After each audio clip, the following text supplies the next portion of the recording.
ఎవడిని వాడినే ఉద్ధరించుకోవాలి, ఎవడిని వాడే కింద జారిపోకుండా సంరక్షించుకోవాలి, ఎవడికి వాడే శత్రువు, ఎవడికి వాడే బంధువు అన్నాడు భగవద్గీతలో. ఉద్ధరేది ఆత్మానం ఆత్మానం అవసాదే ఆత్మవి ఆత్మనో బంధువు ఆత్మైవ. ఇంకోటి ఎవరికి బంధువు కాదు, ఇంకోటి ఎవరికి శత్రువు కాదు. ఎవరికి వాడే బంధువు, ఎవరికి వాడే శత్రువు.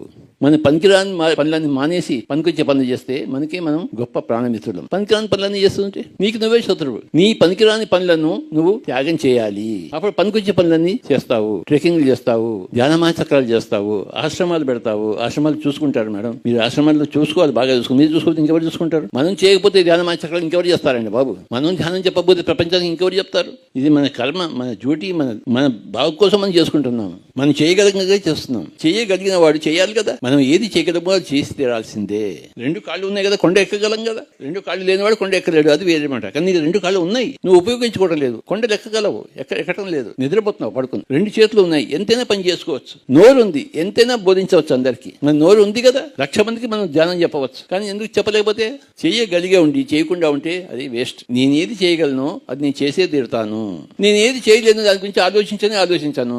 నా జేబులో డబ్బు లేదు, కానీ నా నోట్లో మాట ఉంది కదా, నా నోటిలోని మాట నేను ఉపయోగించుకుంటాను. నా జేబులో డబ్బు ఉంటే ఆ డబ్బు ప్రపంచానికంతా ఇచ్చేసి ఉండేవాడిని. నా జేబులో డబ్బు లేదు, కానీ నా నోట్లో మాట ఉంది, ప్రపంచానికి ఇస్తాను. ఎవడిని వాడినే ఉద్ధరించుకోవాలి, ఎవడిని వాడే కింద జారిపోకుండా సంరక్షించుకోవాలి, ఎవడికి వాడే శత్రువు, ఎవడికి వాడే బంధువు అన్నాడు భగవద్గీతలో.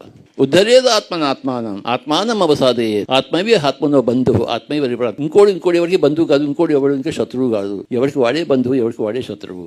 మన పనికిరాని పనులన్నీ మానేసి పనికొచ్చే పనులు చేస్తే మనం గొప్ప ప్రాణమిత్రులం. పనికిరాని పనులన్నీ చేస్తుంటే నీకు నువ్వే శత్రువు. నీ పనికిరాని పనులను నువ్వు త్యాగం చేయాలి. అప్పుడు పనికొచ్చే పనులన్నీ చేస్తావు, ట్రెక్కింగ్లు చేస్తావు, ధ్యానమాచక్రాలు చేస్తావు, ఆశ్రమాలు పెడతావు. ఆశ్రమాలు చూసుకుంటారు మేడం, మీరు ఆశ్రమాల్లో చూసుకోవాలి, బాగా చూసుకోవాలి. మీరు చూసుకోవచ్చు, ఇంకెవరు చూసుకుంటారు? మనం చేయకపోతే ధ్యానమాచక్రాలు ఇంకెవరు చేస్తారండి బాబు? మనం ధ్యానం చెప్పకపోతే ప్రపంచానికి ఇంకెవరు చెప్తారు? ఇది మన కర్మ, మన డ్యూటీ, మన బాగు కోసం మనం చేసుకుంటున్నాం. మనం చేయగలిగినదే చేస్తున్నాం. చేయగలిగిన వాడు చేయాలి కదా. మనం ఏది చేయగలమో అది చేసి తీరాల్సిందే. రెండు కాళ్ళు ఉన్నాయి కదా, కొండ ఎక్కగలం కదా. రెండు కాళ్ళు లేనివాడు కొండ ఎక్కలేడు, అది వేరే మాట. కానీ నీకు రెండు కాళ్ళు ఉన్నాయి, నువ్వు ఉపయోగించుకోవడం లేదు. కొండలు ఎక్కగలవు, ఎక్కడం లేదు, నిద్రపోతున్నావు, పడుకుని. రెండు చేతులు ఉన్నాయి, ఎంతైనా పని చేసుకోవచ్చు. నోరు ఉంది, ఎంతైనా బోధించవచ్చు అందరికి. మన నోరు ఉంది కదా, 1,00,000 మందికి మనం ధ్యానం చెప్పవచ్చు. కానీ ఎందుకు చెప్పలేకపోతే? చేయగలిగే ఉండి చేయకుండా ఉంటే అది వేస్ట్. నేను ఏది చేయగలను అది నేను చేసే తీరుతాను. నేను ఏది చేయలేను దాని గురించి ఆలోచించాను. నా జేబులో డబ్బు లేదు, కానీ నా నోట్లో మాట ఉంది కదా, నా నోటిలోని మాట నేను ఉపయోగించుకుంటాను. నా జేబులో డబ్బు ఉంటే ఆ డబ్బు ప్రపంచానికంతా ఇచ్చేసి ఉండేవాడిని. నా జేబులో డబ్బు లేదు, కానీ నా నోట్లో మాట ఉంది, ప్రపంచానికి ఇస్తాను.